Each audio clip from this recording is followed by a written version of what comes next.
let's go ahead and get started. What we're going to do today is the final exam review. And we're going to get through, I got through question 14 in my 9 o'clock class, so that's what I'll plan on doing today. So we're going to let me just first of all give you some information about the final. It's going to be 25 questions, multiple choice. The review that we're about to do right now is going to go over all the questions that you'll see on the final, okay? The final exam will replace your lowest test score. Right now, I have this review due this Sunday, May 2nd, but I'm actually going to change that due date to Sunday, May 9th, because your final exam won't open until Wednesday, May 5th. So if I put this review due May 2nd and you wanted to relook at it again before you took the final, you wouldn't be able to because it will be closed. So I don't want you to wait until the May 9th to take it, but it will be available for you to look at and take all the way up until the same due date as your final. So that due date will change. Okay, let's get started. Number 1, graph the following function. Again, these are all going to be multiple choice. This one says g of x equals the absolute value of x plus 4.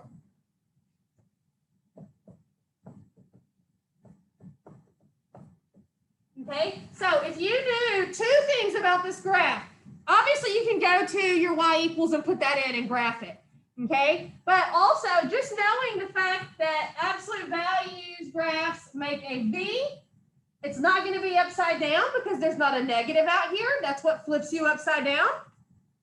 And this is an inside number. Where do inside numbers shift you? They shift you left and right, but you go opposite the sign, which means this V shape is going to be shifted to the left 4 places.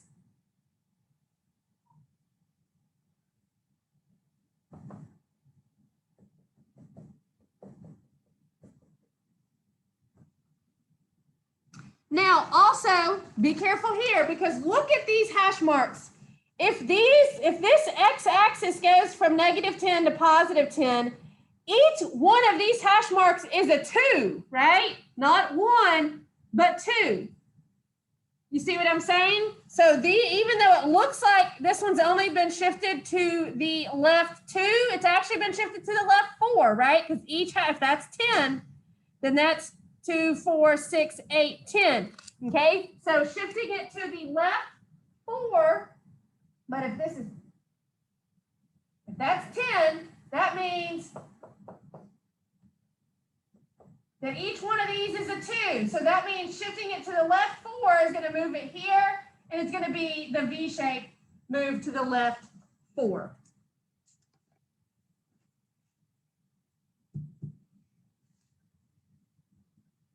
Which would be A on your multiple choice if you have the review printed out. Okay, number 2.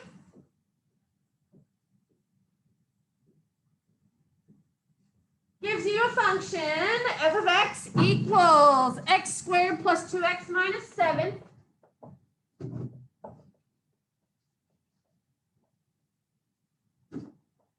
And it wants you to find f of 0, which just means to go to your function and everywhere you see an x, replace it with a 0. So if I do that on this one, I would have 0 squared plus 2 times 0 minus 7. Well, all these terms that have zeros in them just turned into zeros, right? So all you'd be left with is that -7, which would be B.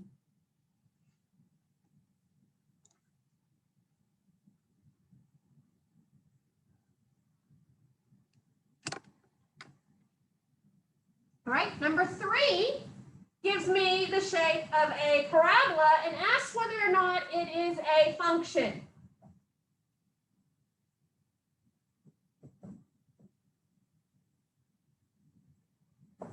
So there's the shape. Whether or not it's a function depends on, if you're looking at the picture of the graph, whether or not it passes the vertical line test. Okay, remember what the vertical line test says.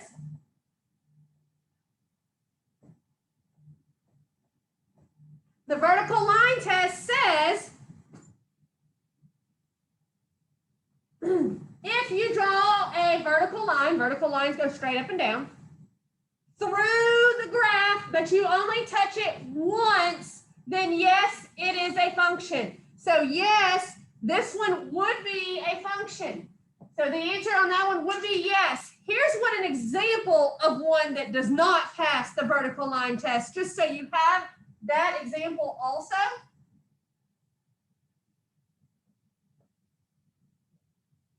Say your graph looked like that. If you drew a vertical line right here, it would touch it once, twice.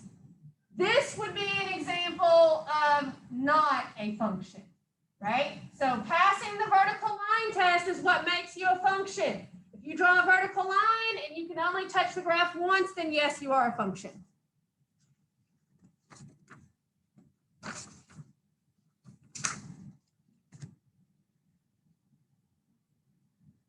All right, number 4. This is the first time we used the matrix function on our calculator was to solve systems of equations that had 3 different equations, and each equation had 3 different variables. Like number 4, you have 5x plus 4y plus z equals negative 18. 3x minus 5y minus z equals negative 4. And 2x plus y plus 3z equals 7. So here's what we did. We put this in our matrix function. You're going to create 2 matrices. You're going to create a matrix A that is going to use the coefficients of these 3 equations on the left side. And then you're also going to create a matrix B that is going to include the answer side of those equations. Okay, so let's look at our calculator and go to matrix, which is the matrix button is the x to the negative 1, but it's above it, it's blue. So you're going to hit second matrix. Now, make sure you're going to go over to edit, right? You want to make these 2 matrices in your calculator. So make sure you go over to edit and stay on A, stay on the first one. Now, I've already done this problem in my earlier class. So I already have this matrix in my calculator for matrix A, but yours doesn't, which means the first thing you're going to have to tell your matrix function is the order of this matrix, which is 3 rows by 3 columns. Okay, the numbers that you're going to put across the top row are the coefficients of these, which would be 5, 4, and 1. So after you tell it to be 3 by 3, go across the top and do 5, 4, 1. The second row will be 3, negative 5, negative 1. And the third row will be 2, 1, and 3.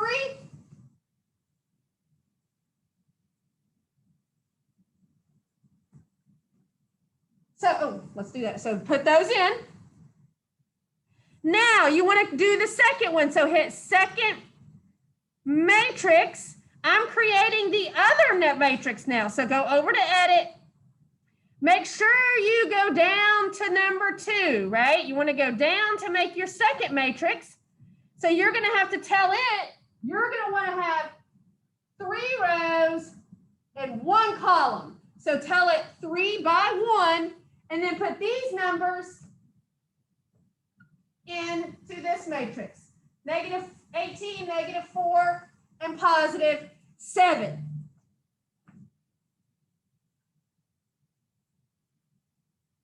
So now, what you're going to want to tell your calculator on the home screen is matrix A to the negative 1 matrix B. So hit second and quit to get out of all this and go straight to your home screen. So second and then quit, come to your home screen. So now you want to use those two matrices that you just put in. So second matrix, stay on names now, matrix A, so hit enter. To make that -1, you just hit that x to the -1 button. So now you want matrix B. So second matrix, go down to B, so go down 1 to that B. Hit enter, and hit enter again, and there is your answer. -3, -2, 5. Now remember, this is multiple choice, so you're going to find out real quick whether or not you got that answer right or not. If you got something different, there is a 99% chance that it was entering these somewhere. Like even just on, say you're entering all this and you put that one as 1 instead of -1, the whole problem's wrong. So if you don't get the answer right, just go back to your edit function in your matrix and look at the numbers that you put in. Okay, that one would be -3, -2, 5. Is that what I said? Yeah.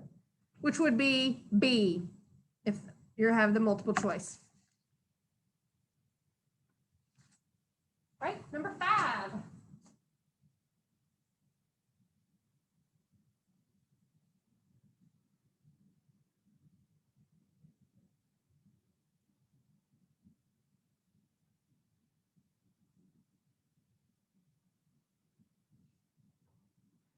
Okay, number 5 was we're finding the range of this function.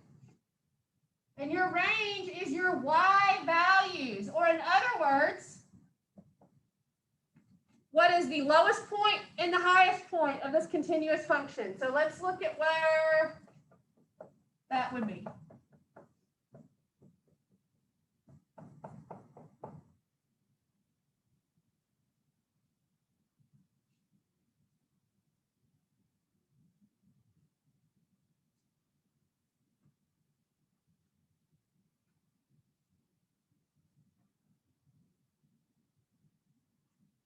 Okay, so here's what this function looks like.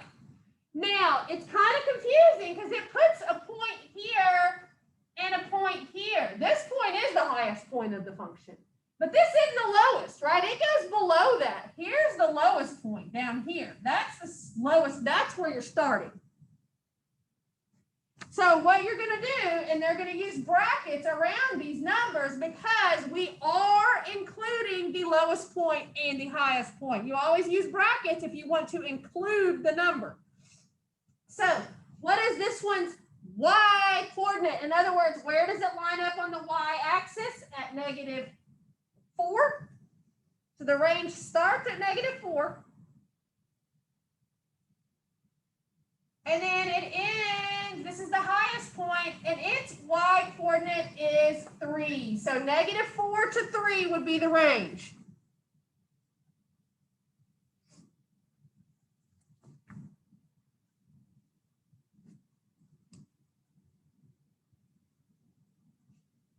Right? Number 6.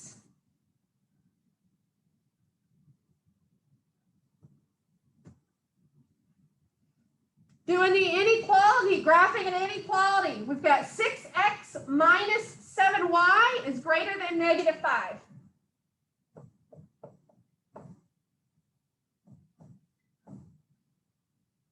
The first thing you're going to want to do when you're graphing an inequality is get the y by itself, because in that process, something could happen to this symbol, right? What happens if you ever have to divide both sides of an inequality by a negative number? That's going to turn around, right? So let's get the y by itself, which means we need to subtract the 6x from both sides. So now I bring down the -7y is greater than, on the right, these two terms just come down separately, right? We can't put them together. One's an x and one's not. So I'm just going to bring these down. Negative 6x minus 5. Here is the point what I was trying to make. I'm going to divide both sides by negative 7.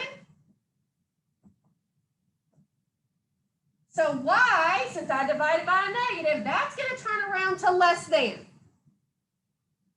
A negative over a negative turns that to positive 6/7 x. Another negative over a negative turns to positive 5/7.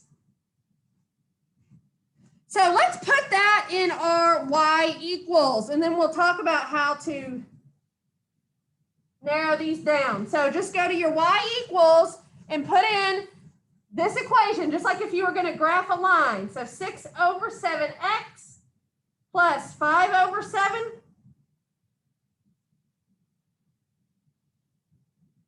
And let's graph it.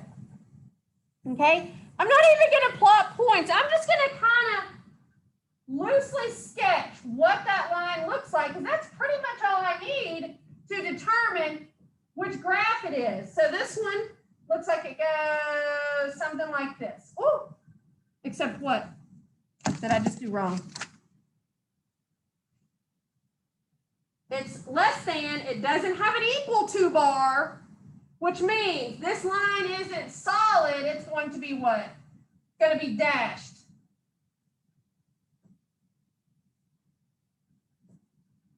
Right? A dashed line because it doesn't have the equal to bar. An equal to bar like this is what would make that a solid line. So now when I divide it by a negative, it turns from greater than to less than. Where do you shade when your graph is less than? You shade below the line. So let's look at two things. The first thing I notice is that my line goes up from the left side to the right side, which means it's not B or C, right? Those lines go down from the left to the right. So that narrows it down to A or D. The difference between A and D, they both have the same line. A is shaded above it, D is shaded below it. So that's why it would be D.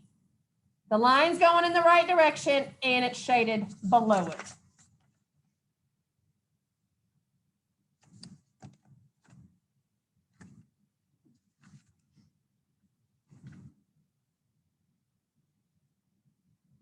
Number 7.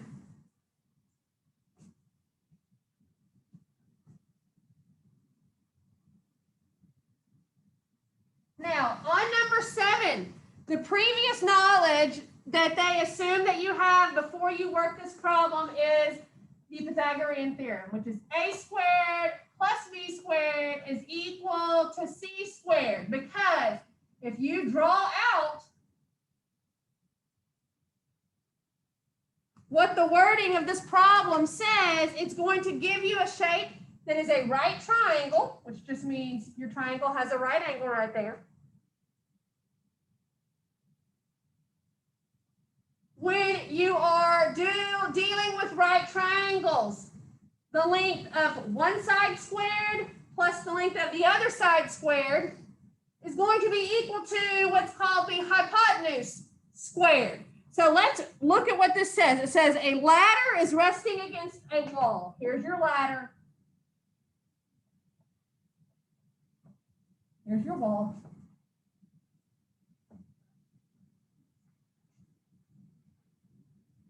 The top of the ladder touches the wall at a height of 12 feet. So here's my wall.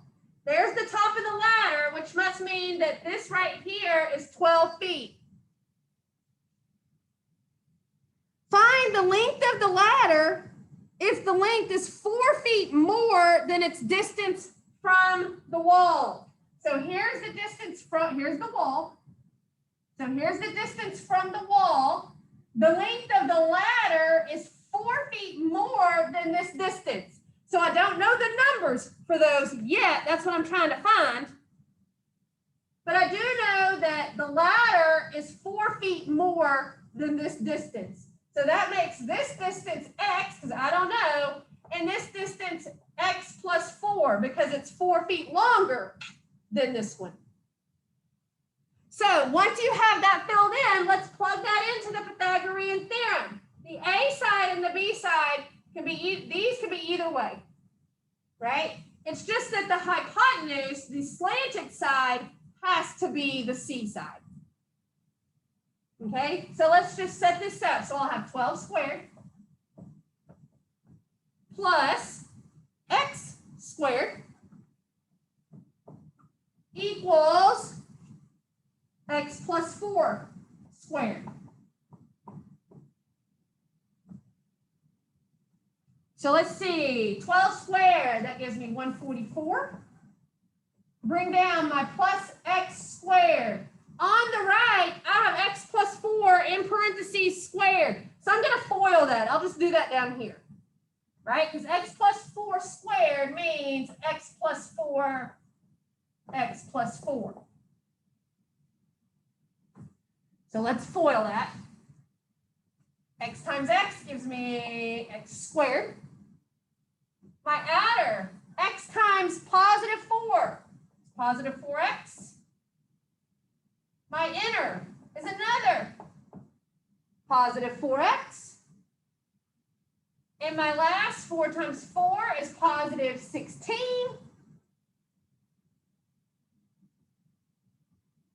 So if I put these x's together down here, I'll have x squared plus 8x plus 16. So let's write that where it came from. So over here, x squared plus 8x plus 16. Now, here's the good news on this one. It looks quad, right? Because it's x squared. But if I try to put my x squareds on the same side, what's going to happen? If I subtract this one to put it on the other side, I have to do the same thing over here, which cancels them both out. So now it's not even quad anymore. It's just regular x. So on the left, all I have left is the 144 equals, on the right, I have 8x plus 16.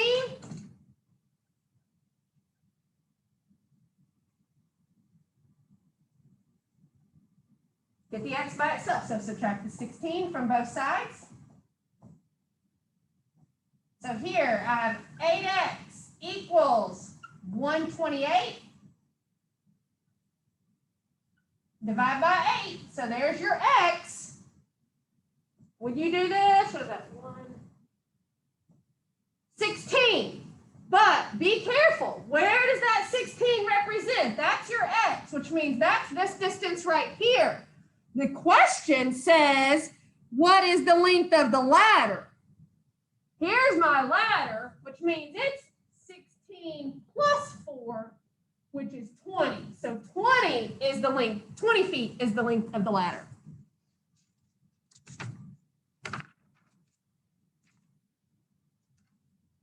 Right?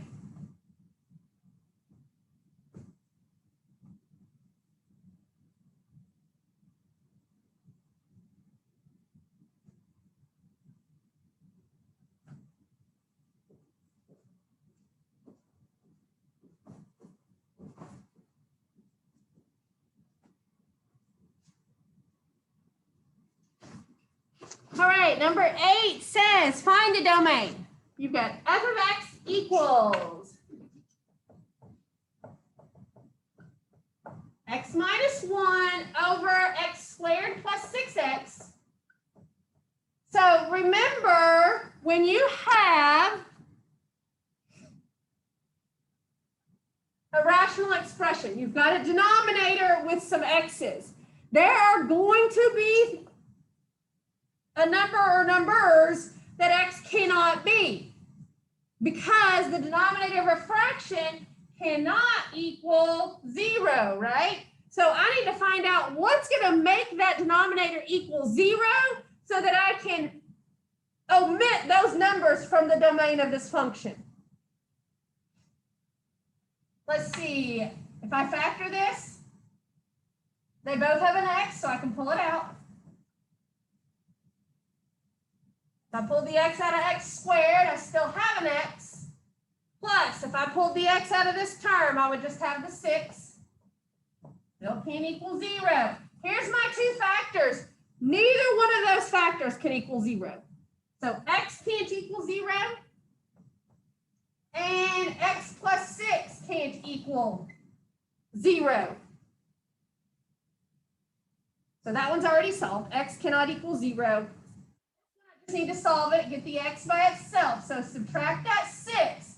So x can't equal -6. So those are the two things that x cannot equal.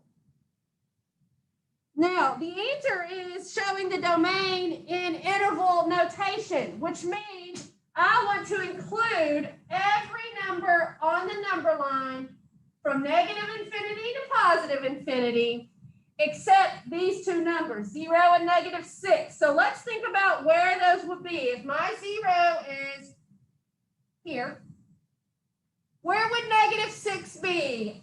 To the right of it or to the left of it? Negative numbers are to the left of 0, right? So here's my -6. So let's write that in interval notation. All the numbers starting at -infinity. You go up to -6 on the number line first. And the numbers between -6 and 0 are fine. So that's represented by -6 to 0. And that's what this little u means, in union with all the numbers above 0. So from 0 to +infinity. So there's what the domain would look like.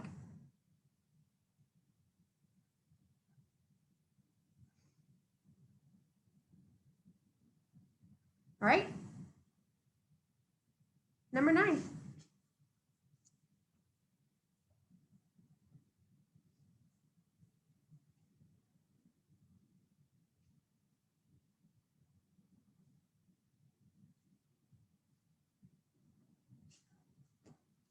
Number 9 is a problem dealing with the difference quotient, which is given to you, f of x plus h minus f of x all over h. And the function where it wants me to construct and simplify the difference quotient is f of x equals 9x squared plus 5x.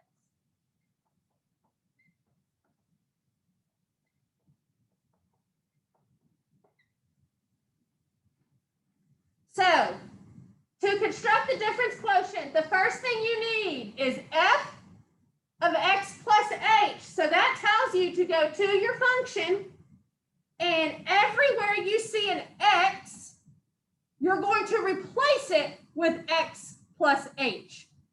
So if I'm looking here, replacing these x's with x plus h's. So here I'll have 9 x plus h squared plus 5 x plus h. So that took care of the first part of the difference quotient. Then I'll have minus the actual function. So subtract and make sure you put this minus open parentheses after that. Your actual function. So minus 9x squared plus 5x.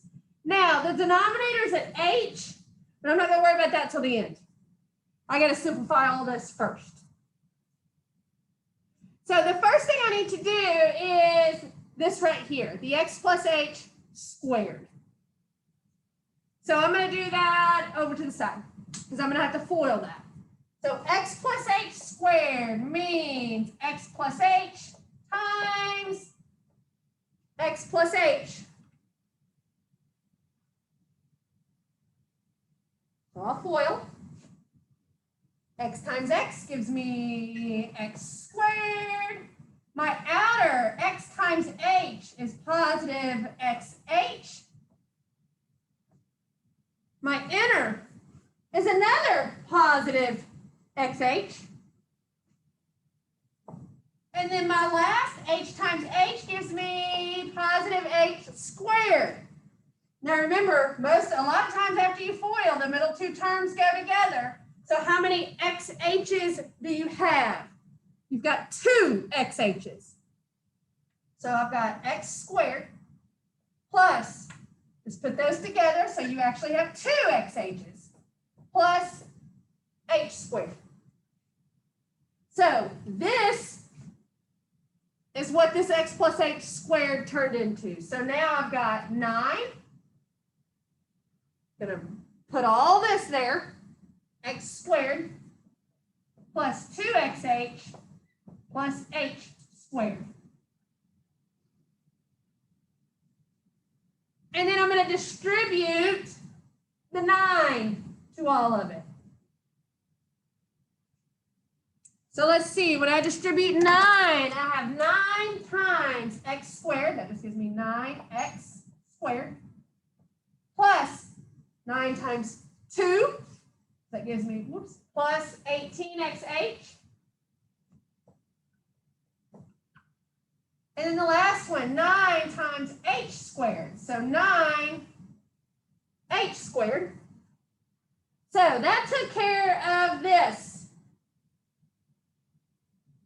Now I'm to the second part. All I need to do here is distribute that 5. So 5 times x gives me positive 5x. 5 times h is positive 5h. So taking care of this, now I just need to do the last one, which is just always going to be distributing a negative to change the signs of what's in that last parentheses. So if I distribute the negative, it's going to turn that to negative 9x squared and that to negative 5x. Now, when you distribute this negative to the last parentheses, everybody that had a sign change is going to cancel somebody up front. So this minus 5x cancels out this positive 5x. This negative 9x squared cancels out this positive 9x squared. So let's see what's left. I've got the 18xh,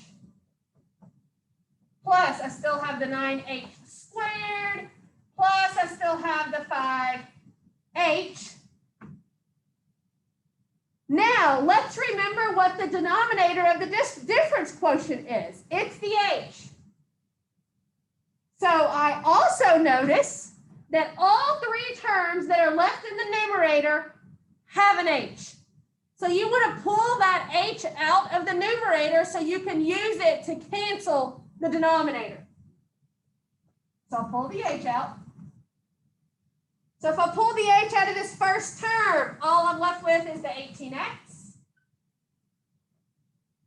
If I pull the h out of this term, all I'm left with is plus 9h.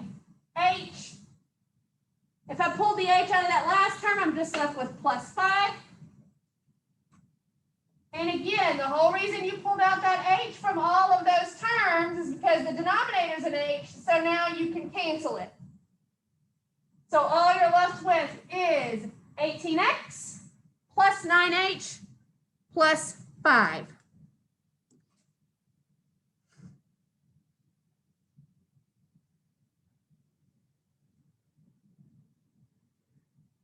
Number 10.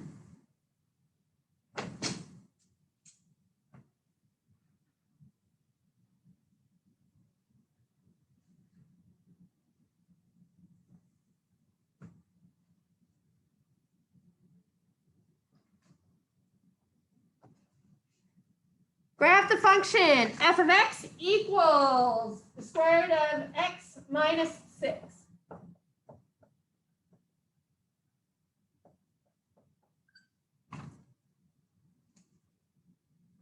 So again, the 2 things that you know are the shape of a square root graph has that shape, and the shift rules.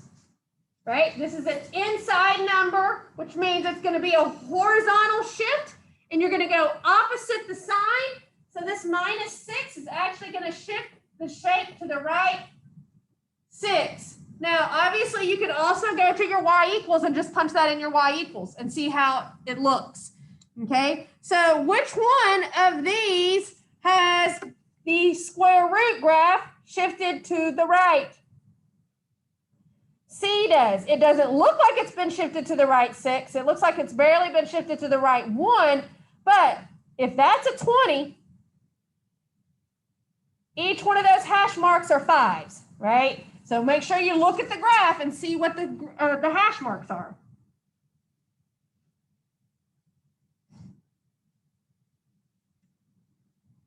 Number 11.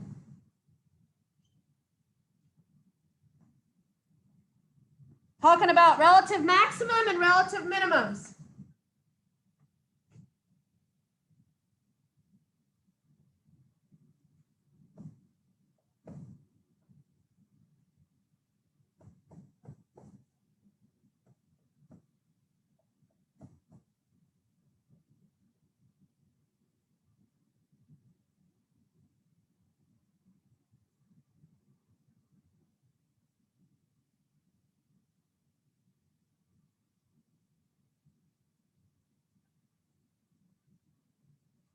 Okay, so looking at this one. This is your relative maximum. That's the bottom, that's your relative minimum. Now remember, your maximum and minimum values are always the y coordinates.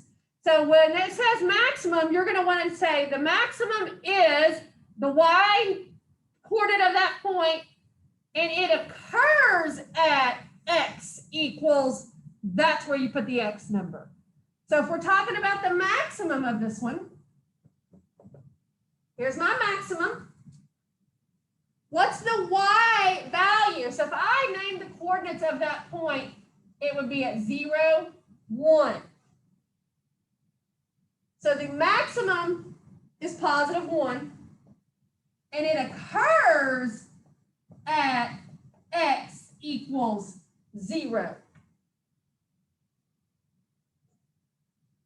This one, if I named its coordinates, let's see, its x would be 2.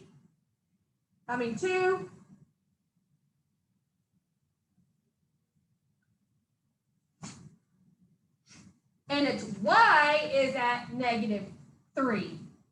So there's the coordinates of that point, which means its minimum is -3. And that minimum occurs at x equals 2.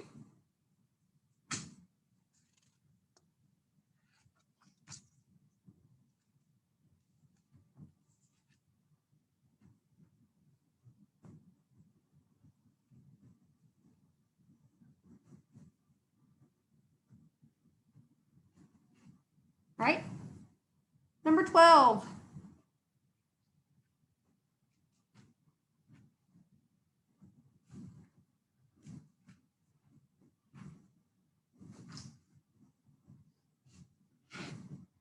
How can the graph of f of x equals -x minus 8 squared plus 11? So the first thing it's going to talk about is the horizontal shift. Which one of these things makes the horizontal shift? The inside numbers. That's what shifts you horizontally. So we're going to shift horizontally,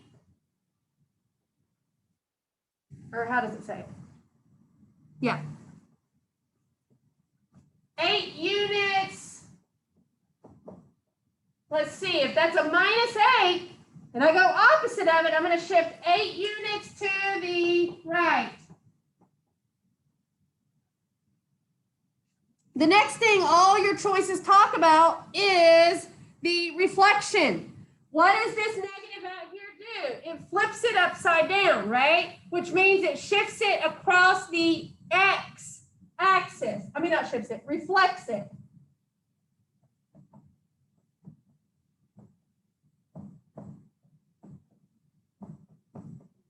So it reflects it across the x-axis. And then it talks about shifting vertically. So what numbers shift you vertically? Outside numbers shift you up and down. So if it's a plus 11, it's going to shift you 11 units up. So shifts horizontally 8 to the right, reflects across the x, and then shifts it 11 units up.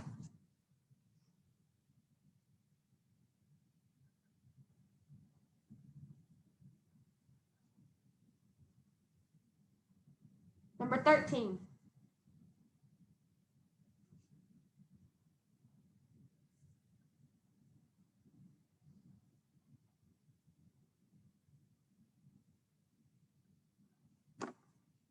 Finding the zeros of a quad function. So you have f of x equals 2x squared plus 11x plus 3. So if it's wanting you to solve this, can't you just go straight? It's quad. So just go straight to your quad function and plug in your a, b, and c, which would be 2, 11, and 3. So if you've got the quad function on your calculator, this is free points. You would just go to program, down to quad, enter your A, B, and C, which is 2, 11, and 3. Crazy decimal, so just hit it again. So your two answers are negative 11 plus and minus the square root of 97 over 4.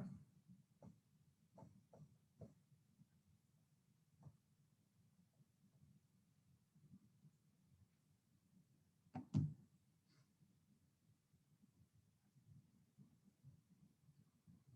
right, number 14.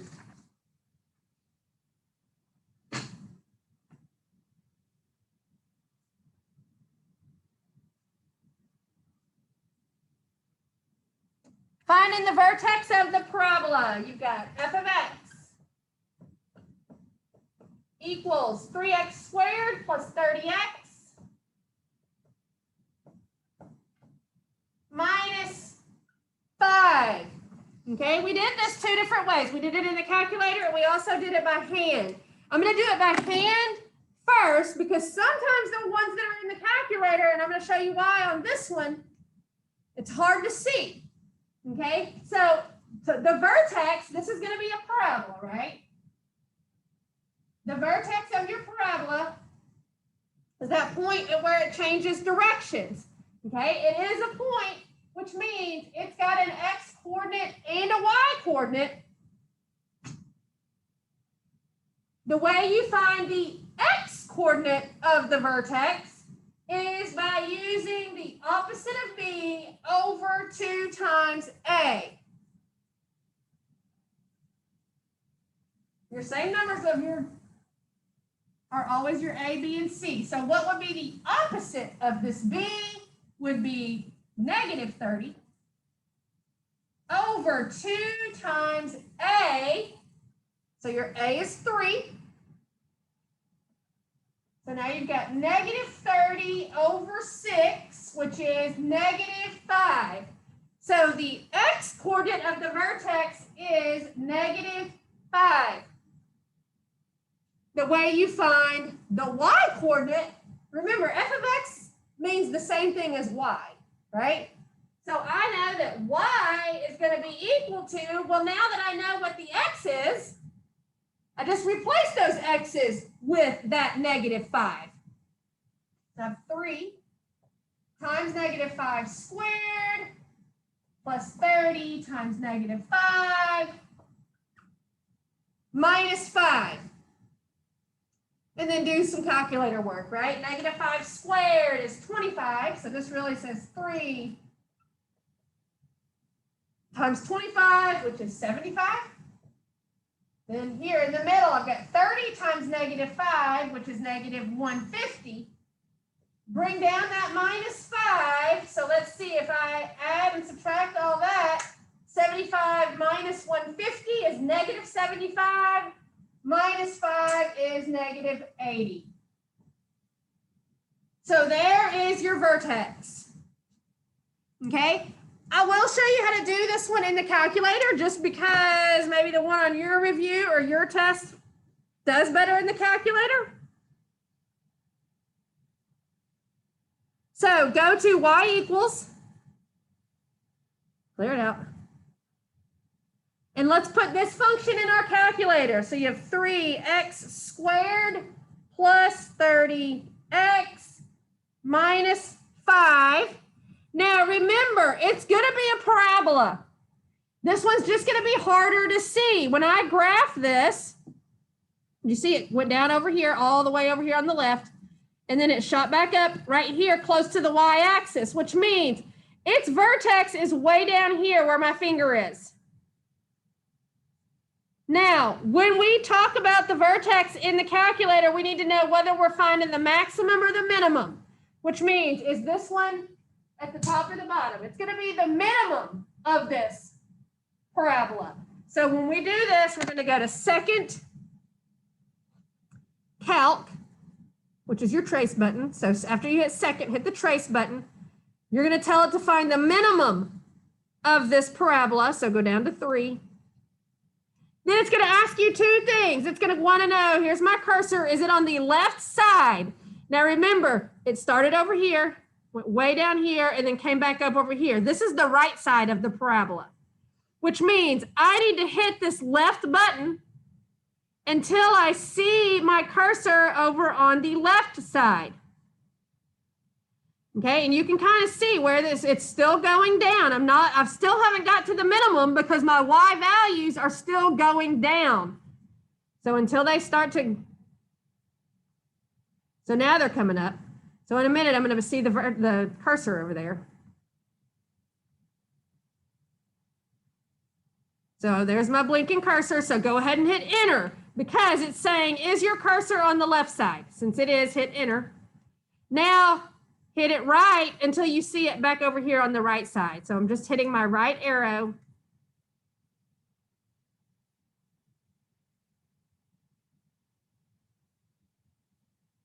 See, I'm about to see it. It's coming up the y-axis.